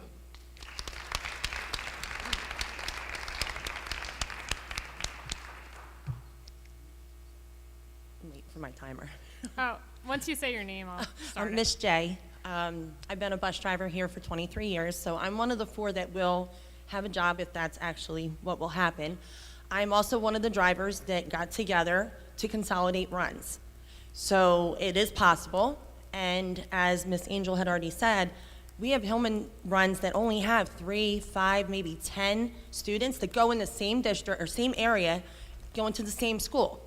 Put all those students on a 54-passenger bus. Save my coworkers' jobs. We do this day in and day out. We deal with so much that none of you even can fathom. And I apologize for any negativity that's been put on social media. I'm not part of that. However, I just want to say one thing. Myself, just 2 years ago, we had a different coordinator. I was put into a bus that had not been on the road for 4 years. It caught fire, and I had 3 preschoolers on that bus. I had to physically pick them up and evacuate. This is stuff that we deal with that's behind the scenes. No one knows. So when you're telling my coworkers that they don't have a job anymore, that's what you need to think about. This is what we deal with. Thank you for your time.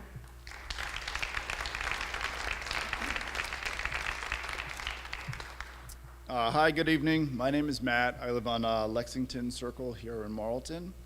I have 3 kids. One who's a freshman at Cherokee who went through DeMacy. I have a 6th grader at DeMacy, and I have a 4th grader at DeMacy who will be in 5th grade next year and will be impacted by a lot of this. First and foremost, that being said, I want to thank all of our amazing teachers at DeMacy. My kids have had an amazing experience, so thank you very much. I can't imagine how much harder their jobs will be when we move to 30, 35 kids in a classroom, which, by the way, I think goes against fire code. Much less attention will be given to all these kids, which really leads to the suffering of their education, which, by the way, goes against your mission statement. You said this budget will meet our kids' needs. How exactly will that happen when you increase the class size? How exactly will that happen when you put our kids at risk when you rent out space to Yale at DeMacy School? You said you made a commitment to Yale to find them space. What happened to the commitment to our kids? Keep them safe and give them a good education. That's your mission statement, right? At least part of it.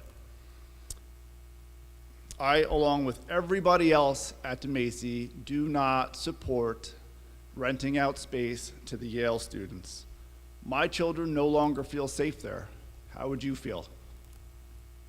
I beg you to reconsider this decision not to rent out space at DeMacy.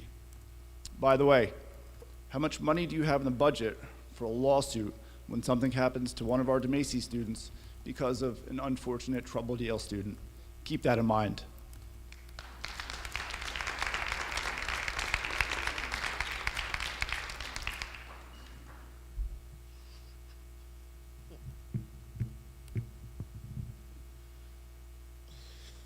Good afternoon, good evening, time is like good night.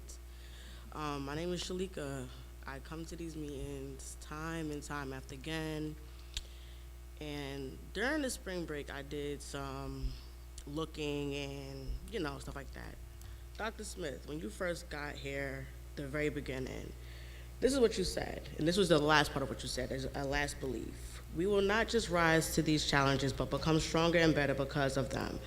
More communicative and collaborative, more intentional in our decisions, all aligned to the goal of helping our children, right? That's what you said. I believe in genuine and real communication. Everyone's voice is valuable. Please share thoughts, ideas, concerns, and more with your principal and me. I will be looking for ways to listen together. As a team of district families and town community, we will meet the challenges we are facing, how to continue to serve our students in the best way possible. Successfully, I share words keeping in mind that more than what you say, we are what we do. Do you still mean that? Because it just doesn't make sense to me. And when it comes to the busing situation, you're gonna outsource buses. These bus drivers have known these kids probably since these kids were probably in pre-K or kindergarten, they've been driving them around. And you're gonna now make changes with that. To me, it makes no sense again. And like I told you, the last meetings, I'm tired of talking up here because it's like a repetitive thing, and I feel like I'm still talking to a brick wall. Basically, my thing is, make it make sense to the parents and the bus drivers if you're basically guaranteeing that kids are gonna be safe on the bus. We feel more safe with the bus drivers that we have now because we've known them. They've known them for all these years. They know their kids. A lot of these kids have autism. I hear as a mom that her child has autism. I can tell you for a fact, I've worked with kids with autism, and their strength is like no other. Are you guys equipped to say, okay, we'll rent out Yale? Do you guys have DSPs in there to help them? Do you guys have RBTs in there to help them when they SIB, because it's still a part of they're now a part of your district? Are you gonna help the kids that's in your district when they're being attacked? It's not really rocket science when you're putting an autistic kid with a regular kid, and it takes something as little as looking at them to set them off. So I completely understand where the parents are coming from, where opening up DeMacy for Yale students. And it just has to make sense to me as a parent. And it's just, like I said, I've worked with kids with autism before. I've seen it. And you guys don't want to, like the gentleman said, you guys do not want to face that lawsuit if it comes about, if another child is attacked by a kid from Yale. The severity of being attacked, because I have, wrap up. I have been attacked Please. by a child with autism. I can't let anyone speak longer It's than anyone okay, else. and I completely understand that, but I want you to understand this. As a parent, you have to, you may not be a parent, so you may not understand, but being attacked by a kid with autism is very severe. I've been that parent that was attacked by a kid with autism.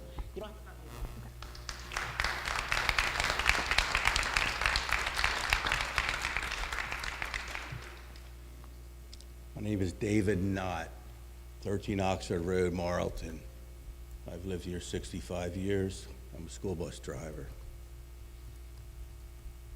There's things that have been going on here well before the start of this school year. Do you board members have any idea what's been going on with transportation? I wonder. I really think if you did know, we wouldn't be doing this tonight. For the last 2 years, we've had one failed coordinator of transportation after another. The start of this school year, the first day was a failure. I couldn't believe what I was seeing and hearing. It was chaos, it was confusion. We were told, oh, there's problems with the runs. We're going to take care of it. It's almost May. Guess what? They weren't taken care of. Were they, Mr. Yates, Mr. Smith? No, they weren't. We were told by the coordinators they would be taken care of. I drive a 54-passenger bus.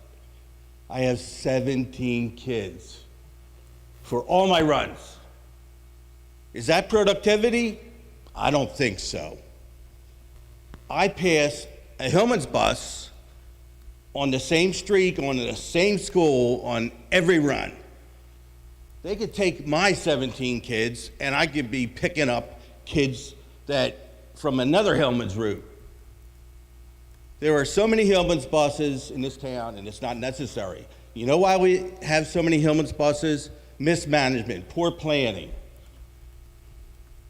We tried to help, and we were basically ignored. People like Dottie and Joyce, Wendy. I got a granddaughter that spent 410 days in Children's Hospital and almost died about 5 times. She rides a bus.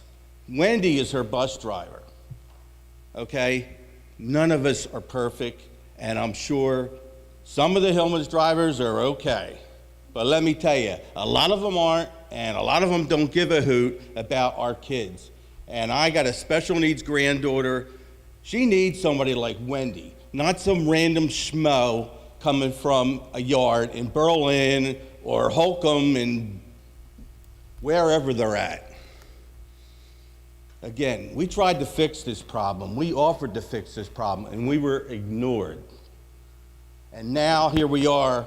We're going to lose our jobs, and the taxpayers that work in the district are going to get their taxes jacked up 25%. That's like getting shot and hung. Good night.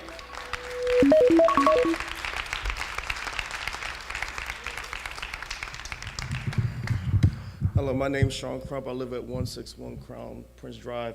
I was a direct support professional at Bancroft, and I know I have the battle scars to show you. I've been bit, I've been scratched. I've had kids that have ran out the classroom and just destroyed another classroom. I was in the Army for 8 years, and I dealt with more hand-to-hand combat at Bancroft dealing with kids with autism than I did when I was in the Army. And I mean, it's bad. It's bad. You're gonna deal with a lot. You're gonna deal with kids using the bathroom on the floor. They're gonna be running around naked. I dealt with it all. I dealt with it all, and I hope you guys are ready for it, because it's gonna be bad. It's gonna be bad. It's not their fault. It's not the kids' fault. They can't help it. But I hope you guys are prepared. I hope you guys did everything, your due diligence, to make sure that the other kids are gonna be safe. Because like you said, these kids, you can look at a kid with autism and they'll just snap. What are you gonna do if you have a class walking by or you're outside? I remember when we had kids outside, I had this one kid, he would just sit there. His name was Andrew. He would just sit there. And I'd be like, Andrew, what's wrong? And he'll just look at me. And then he gave you that look. You guys are ready for that? You have to be able to learn these things. They may look at you like that, all right, he's fine. But then you have to see a look in their eyes. And then, oh, all right, get ready, get some of these other kids out of here. He's about to go off. All right. Please address the board and not the other members. Well, okay, well, I'm an American. I got my rights. But it's all right. It's all right. But anyway, I'm sorry. But yeah, it's gonna be rough, and I hope you guys are ready for it. Like I said, I don't even know what else. I mean, I've seen classrooms destroyed, kids that are 10, 11 years old flipping desks. You know, it's gonna be rough. It's gonna be rough. So I appreciate you guys listening to me. I love this town. I moved here in July. I used to live in Marlton Township. I know one guy up there. That's my boy right there. You know, I appreciate it. I appreciate all the hard work some of you do. But that's all I had to say. I appreciate it. Thank you.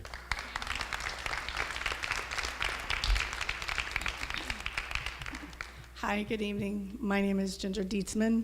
I live on Lexington Circle. Hopefully you can hear me. I'm sorry, I have bronchitis. I prepared nothing, but I'm coming to you as a mother. I'm coming to you as the PTA president for DeMacy Elementary. I am in that building multiple times a week. I can tell you that pod is not big enough for an additional school. That pod is utilized for so many things in terms of learning, PTA events. Example, we just had Coin Wars. It's right at our elementary office. The level of noise is off the charts because the kids are so excited. But how will that affect the kids coming from Yale who are in the pod right around the corner from the elementary office? What is that going to do? I've heard that there's going to be self-contained, that they are going to have their own administration, their own nurse, but we don't know. We haven't been communicated to. As a school, as a parent, as a PTA, Dr. Smith, you meet with us every month, all the presidents. I feel like that is your opportunity to be so transparent. We can be your voice. We can text all our families in all the schools right away with accurate information as to how things will get executed, how things are going to play out. Because what does happen if a Yale student does run, as an example was given? Do we go into lockdown? But then how do we explain that to our children who aren't a part of the Yale program? Every child deserves to learn. They deserve to learn in an environment that's fit for them. I just really, really encourage you to reevaluate putting the kids in the 4th and 5th grade pod, annexing the 4th graders that will be 5th graders into the hall that leads to the small gym. They're completely out of the elementary experience. That experience is gone because they're now where all the specials take place. They're where middle school is up and down the halls. It's loud. And as people have said, the things they're going to hear, the words, the situations that they're going to be exposed to, they don't need that yet. Let them be a child and let them be in 4th grade, 5th grade. Don't take over that pod with Yale. Find a different place. I don't know where because I know that building is full. I know this because I have to work with Mrs. Green to find rooms available to hold PTA functions. There is no space, but if it's a done deal, we need to reevaluate where those kids are going to be. Thank you.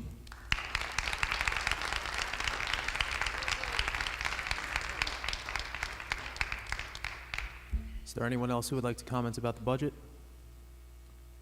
Seeing none, we're going to move to our second public comment. This public comment is going to be for any items of interest, so the meeting will now be open to the public referencing any items of interest. However, if your questions or comments pertain to litigation, student or personnel items, or negotiations, we would ask that you see the superintendent after the meeting, since we do not discuss these matters in public. Please limit your comments to 3 minutes per person. Is there anyone who would like to make any comments? Seeing none, we will move to approval of the minutes. We need a motion to approve items 6.1 through 6.3. Do we have a motion? Motion by Mrs. Knoll, seconded by Mr. DeMarcy. Any questions or comments from the board? Seeing none, Mr. Yates, roll call, please. On the approval of minutes, Mr. Brown. Yes. Ms. Butchermowitz. Yes. Mr. DeMarcy. Yes. Ms. Fox. Yes. Mrs. Knoll. Yes. Mr. Thompson. Yes. Mr. Peelman. Yes. Mr. Bach. Yes. Mr. Conton. Yes. That motion carries. Thank you, Mr. Yates. Moving to item 7, Superintendent Report and Administrative Items. We need a motion to approve items 7.1 through 7.8. Do we have a motion? Motion by Ms. Fox, seconded by Mr. Thompson. Before we vote, I'll hand the floor over to Dr. Smith. Thank you, Mr. Canton. Just given the time with the presentation and so on, I'm going to keep my comments short. I just want to recognize that Teacher Appreciation Week is just around the corner, and to thank our teachers and all their staff for their work and dedication day in and day out. Children learn from each of us, each staff member, in what we say and what we do. Our teachers are a vital reason why our district's quality of education has been sustained even as our district's financial resources have decreased. Tonight's final budget is a powerful embodiment of appreciation for our teaching staff. Thank you. Thank you, Dr. Smith. Before we vote, any questions or comments from the board? Seeing none, Mr. Yates, roll call, please. Roll call on administrative items, Mr. Brown. Yes. Butchermowitz. Yes. Mr. DeMarcy. Yes. Ms. Fox. Yes. Mrs. Knoll. Yes. Mr. Thompson. Yes. Mr. Peelman. Yes. Mr. Bach. Yes. Mr. Conton. Yes. That motion carries. Thank you, Mr. Yates. Moving to item 8, Curriculum and Instruction. Do we have a motion to approve items 8.1 through 8.4? Ms. Butchermowitz with the motion, seconded by Mr. DeMarcy. Any questions or comments from the board? Seeing none, Mr. Yates, roll call, please. Roll call, curriculum and instruction, Mr. Brown. Yes. Ms. Butchermowitz. Yes. Mr. DeMarcy. Yes. Ms. Fox. Yes. Mrs. Knoll. Yes. Mr. Thompson. Yes. Mr. Peelman. Yes. Mr. Bach. Yes. Mr. Conton. Yes. That motion carries. Thank you, Mr. Yates. Moving to item 9, Finance and Operations. We need a motion to approve items 9.1 through 9.19. Do we have a motion? Motion by Mr. Thompson, seconded by Mr. Peelman. Thank you. Any questions or comments from the board? Mrs. Knoll. I'd like to make comments about the budget, which I was not able to do before, but I wanted to point out to the board, in case you didn't know, that there were 300 districts throughout the state that had the opportunity to submit applications to the county superintendent, and only 1/3 applied. I believe that they did not want to accept passing the state's burden to their taxpayers. I believe that our district is now telling the state that they are off the hook, that it is just A-OK, that they just give us $1,100 per student in Marlton. I don't think that's acceptable. Also, we have more residents staying in our town. Their kids are here. Their grandkids are here. They don't want to move. They like it here, as I do. And I'm afraid that this will force a lot of our longtime residents out, and that's really sad. Yes, maintain the middle school team model. We all agree on that. We want to keep independent study. We want to keep class sizes down because that is so important. We wanted our paras to keep their benefits.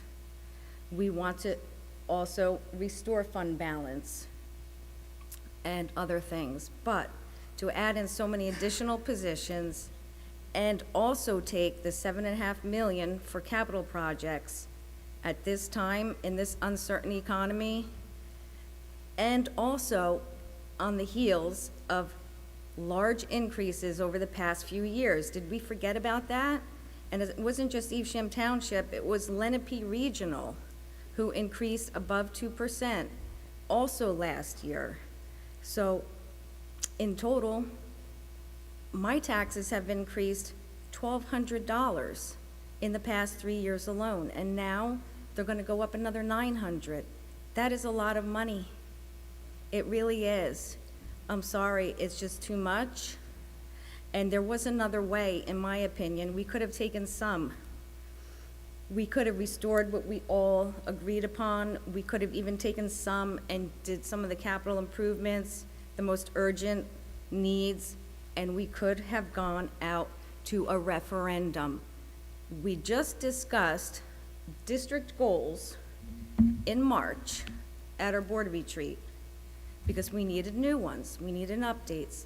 Goal number 2, some of the board members couldn't go and some others left early. They had other commitments.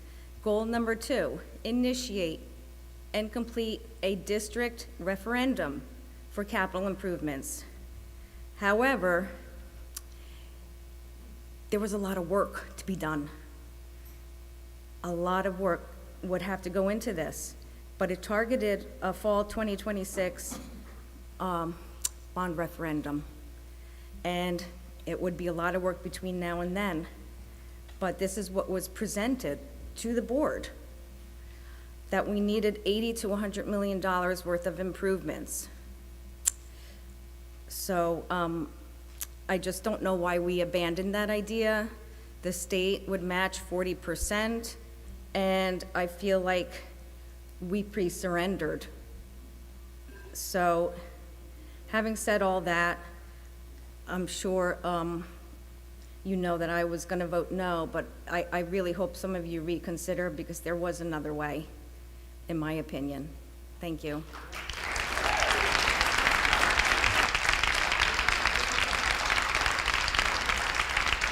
Any other questions or comments from the board? I just, Yep. sorry, Ms. Bucciarati? just Yep. regarding the Yale situation, you know, I feel you, DeMacy. I'm a PTA president at Marlton Elementary myself still. I just want, Dr. Smith, we talked about this, but just commitment going forward, if this is the plan that it has to be to, you know, I'm somebody who very much believes in the student experience and protecting it, and, you know, just your commitment that we will go about this in the best way possible to preserve as much of the experience for DeMacy as we possibly can. Absolutely. Any other questions or comments from the board? Seeing none, Mr. Yates, roll call, please. Roll call on finance and operations, Mr. Brown. Yes. Ms. Bucciarati. No to 9.16, yes to the rest of it. No to 9.16, yes to the rest. Noted. Mr. DeMarcy. No to the budget, 9.18. Everything else, yes. No to 9.18, yes to the rest. Your motion is accorded. Ms. Fox. No to 9.18 and 9.16, yes to the rest.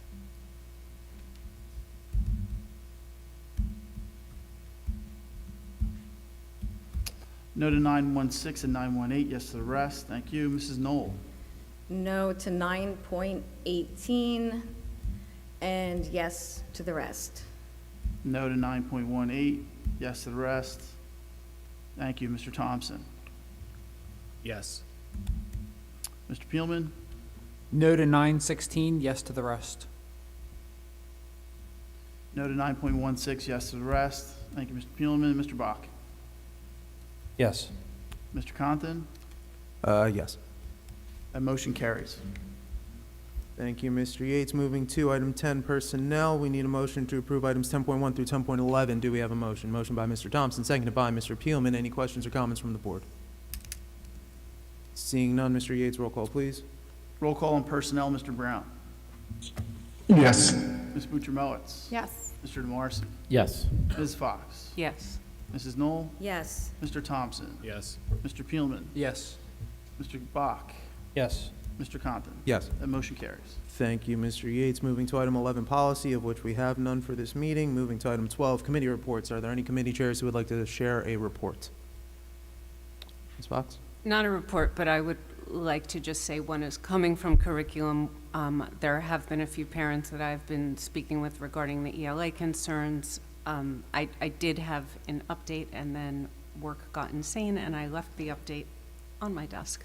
But it is being discussed, and I will have an update next meeting. Thank you, Ms. Fox. Any other committee chairs like to share a report? Okay, moving to old business, we have none. Moving to new business, we have none. Board member announcements are next. Are there any board members who would like to share an announcement? Mr. Peelman? This isn't an announcement so much as just something I wanted to say after much of the public comment tonight. A lot has been said about many of the issues that were raised. I am sympathetic with the DeMacy parents and their concerns about where the Yale students are going to go. I really feel the need to say that the language regarding autism and autistic children was vile and disgusting, that lumping all autistic children together under one banner, lumping an entire spectrum of people as behaving in a single way, and saying this is how autistic people behave, this is how autistic children react. You'll never want to be in a room with an autistic child, is unbecoming of this district and the people in it. I am shocked and appalled that that was the language that was used tonight, and I just cannot get over how any of the kids listening at home, any of the parents listening at home that have children on the spectrum feel after listening to this board meeting and after listening to the people in the community speak about that community in such disparaging tones. Thank you, Mr. Peelman. Mr. Thompson? As a father of a child with autism, you should all be ashamed of yourself the way you spoke about the children with autism.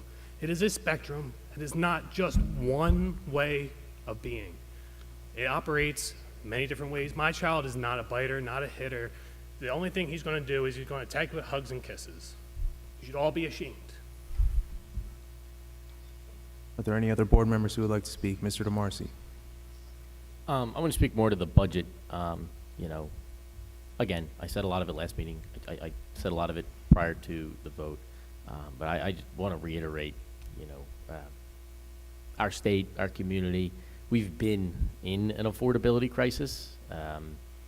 But the vote that we took tonight, 100% contributed to that, to a level of which that is unprecedented in our town's history. Again, I not just sympathize with the people who have to figure out how they're going to deal with this now, but my whole big thing with this, and I've been saying it since last year, is we owe a duty to make sure that this town is an option for people. People who want to live here, like the kids who go to this school right now, right? I went to this school not too long ago, right? I love Marlton. I do. I really, really do. Years ago, I would have thought to myself, there's no way I'd want to live any other place. But it's you just have to think to yourself, is this going to get any better, right?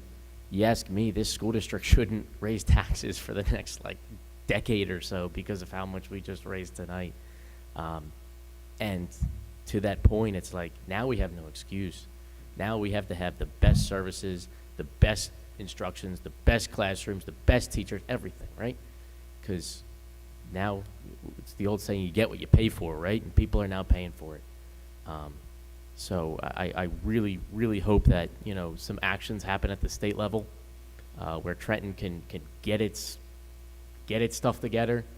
Some changes happen with who's leading us, and the funding formula can have some common sense to it, and that we could get some of our money back, and that we should take that money that we, in theory, would get back, and we should dedicate it to property tax relief for Evesham Township residents, should that happen. Thank you. Thank you, Mr. DeMarcy. Any other comments from the board? Mr. Bach? Just to kind of respond to Aiden's comments, you're right. We should make sure that everybody is held accountable for this. There's no excuses. We gave everything we could to support the schools, and we need to make sure that everybody's accountable for that, and we as a board need to do that. And that's what I want to see going forward. We still need to fight at the state level. That still needs to happen. that still needs to continue. And hopefully we can, do something down the line, about it to make things better. But as of right now, I use my vote to support the schools and support the teachers. And what we need to do is, from here on out, is hold everybody accountable. There needs to be results. There needs to be, progress on things we want to see progress on. And that needs to happen. And if it doesn't, there's no excuses at this point. So make sure everybody's held accountable. Thank you, Mr. Bach. Any other board members would like to share an announcement? Mr. Peelman? Just one last thought, Mr. DeMarcy, I just want to agree entirely. Now that we have the funding, it is our duty to make sure we have the best schools, the best classrooms, and the best educators possible for our children. It's our responsibility to do that going forward. I wholeheartedly agree. Thank you, Mr. Peelman. Any other comments from the board? I will just end by, this board knows I'm not the most articulate board president, so I will just say that I wholeheartedly and emphatically echo every single sentiment shared by Mr. Peelman and Mr. Thompson during their board member announcements. With that, motion to adjourn. Motion by Mr. Peelman, seconded by Mr. Thompson. All those in favor? Aye.